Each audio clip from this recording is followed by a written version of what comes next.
उस गांव में नहीं जाता था जिस गांव में उसकी ससुराल होती थी। गांव वाले कहेंगे विदाई हुई नहीं है, दूल्हा मियां वहां घूम रहे हैं। शर्म नहीं। बात समझ में आ रही है कि नहीं आ रही है? पूछ लेना इन लोगों से।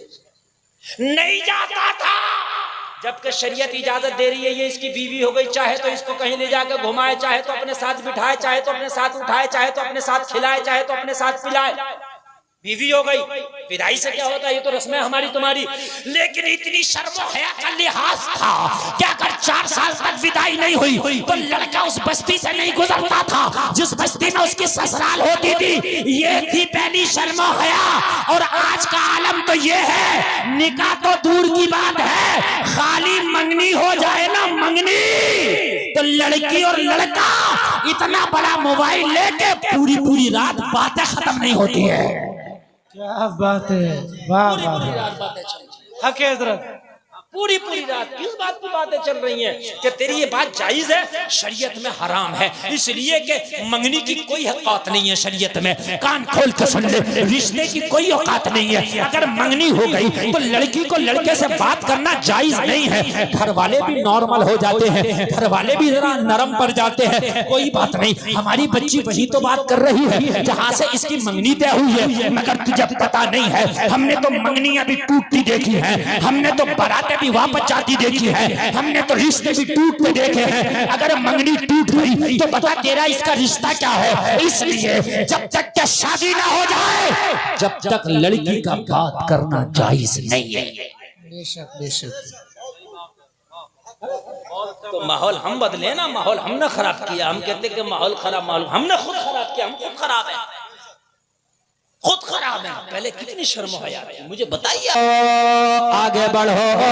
हजरत यूसुफ दूसरे दरवाजे की तरफ बढ़े, दूसरा दरवाजा खुल गया। हजरत यूसुफ तीसरे दरवाजे की तरफ बढ़े, तीसरा खुल गया। चौथे, पांचवें, छठे की तरफ बढ़े, दरवाजे खुलते चले गए। सातवें दरवाजे की तरफ बढ़े, सातवां दरवाजा खुल गया। हजरत यूसुफ ने दरवाजे से बाहर कदम निकाला, जुलेखा ने पीछे से दामन पकड़ लिया। हजरत यूसुफ ने पीछे मुड़कर नहीं देखा, यूसुफ आगे बढ़ गए, दामन जुलेखा के हाथ में रह गया।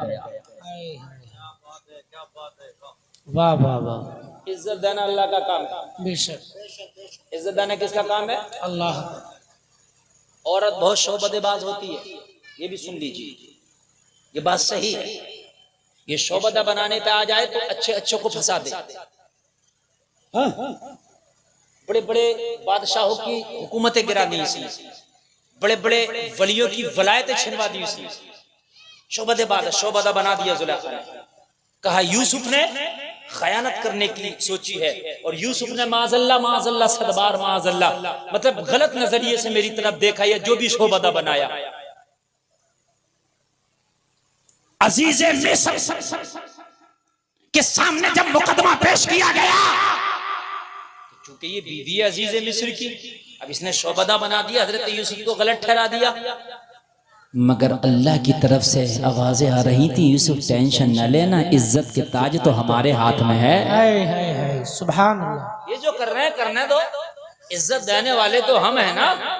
हजरत यूसुफ निडर होकर खड़े हैं, मेरा मौला तो मेरे साथ है, लेकिन सारी हुकूमत हजरत यूसुफ की मुखालफत में है। अजीज मिस्र की बीवी मुखालफत में है, अजीज मिस्र मुखालफत में है। अदालत लग गई, लोगों कान खोल कर सुनो। जुलेखा से पूछा बताओ, कहा यूसुफ खताकार है। हजरत यूसुफ के ऊपर तोहमत लगाई। हजरत यूसुफ से कहा कुछ कहना चाहते हो? कहा मैं खताकार नहीं, जुलेखा खताकार है। कहा जुलेखा तेरा कोई गवाह है? कहा मेरा कोई गवाह नहीं, इसलिए कि कमरे में मैं और यूसुफ दोनों थे, कोई तीसरा नहीं था। हजरत यूसुफ से कहा तुम्हारा कोई गवाह है? हजरत यूसुफ ने कहा हाँ मेरा गवाह है। हाँ मेरा गवाह है।